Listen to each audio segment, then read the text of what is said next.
Yes, now, bless now, people. Don't forget to rest now. There's ROCKSTEADY, King of Pit TV signing in.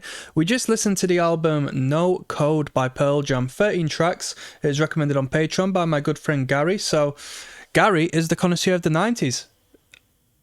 What more needs to be said? We're continuing on with the theme.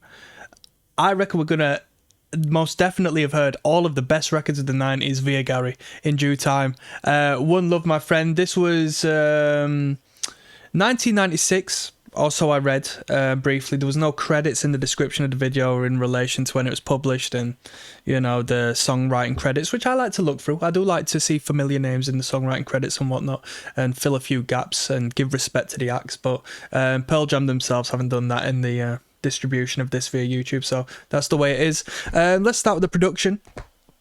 Clean and clear production. Is it the best production I've ever heard? No, I think it's sort of void of characteristic, but it is incredibly clean and clear, and definitely doesn't do a disservice to the act. You know, you hear everything perfect, pristine to a T. Very, very, very nice and clear production value. Expensive production value, no doubt. I mean, I'm verging on a definite for the it being high value production. The drumming is very good. People really gassing up the drummer in the comment section. Yeah, the drums are good. Good percussive moments, you know, as opposed to it just being a driving rock band. So good percussive moments. Good sort of free-form activity from time to time. Were the drums that good that I feel it was necessary to single out the drummer and say this is the best thing ever? No, I don't necessarily agree with the listeners on that. I think the drumming is good, but not to a point where we were listening to the Smashing Pumpkins on that first record where I was like, what the fuck? And, you know, your The Who, Quadrophenia, where I'm like, what the heck am I listening to? Just a good drummer, tight drummer, but as like the rest of the band, they are all on the even playing field of talent, I would say. This is a vocal driven band. Or a vocal driven record. The band sort of just simply serve as a soundscape to the vocal line, you know, the canvas to the painting that the vocal produces, and that is not unlike what you would get in singer-songwriter music, where the main emphasis is the lyrical content and the vocal performance. So that's where I feel like we're rooted a little more so in a singer-songwriter based project as opposed to a rock band based project.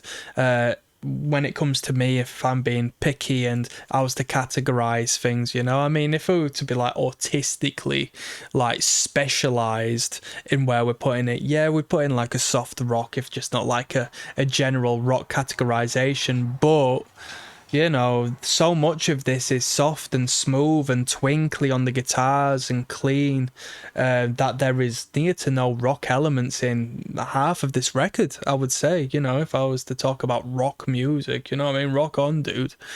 The vocals are good. The songwriting is good.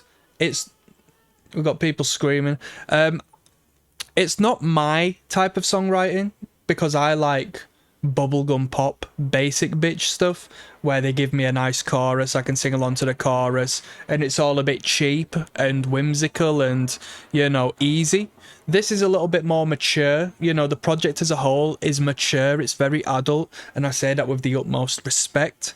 It's definitely a project that will grow on you as you listen to it over a period of time and get to learn the quirks and the ins and outs of the record, because they don't spoon feed you it with repetition and overt like sections and, you know, construct it like some of the more you know, poppier bands of the time, the ABC be out structured numbers.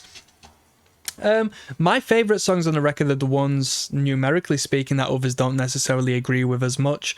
It seems like the Pearl Jam fandom are a little bit more you know, tuned into the emotive songs, the songs that I've got something to say in a particular way, whereas me, I just like the rock and roll numbers, throw a bit of overdrive on the guitar, give a bit of a tempo to the number, and that suits me a little bit more. But the numbers drop on all of my favourite songs as far as like the view count is concerned.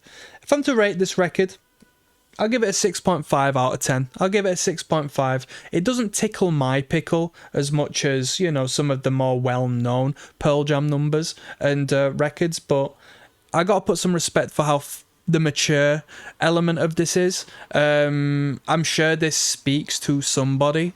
If I was young in my teenage years and I listened to this whilst I was like going on a walk or something and I'd smoked a couple of biff, that most definitely have to be high as fuck, most definitely smoke a few bifters, and I was just really attentive and in the zone with this record playing, I'd feel it a little bit more, but that's about it. I need something a little more up tempo, I would say, at this point. A little bit more of a powerhouse, you know, a bit more distortion.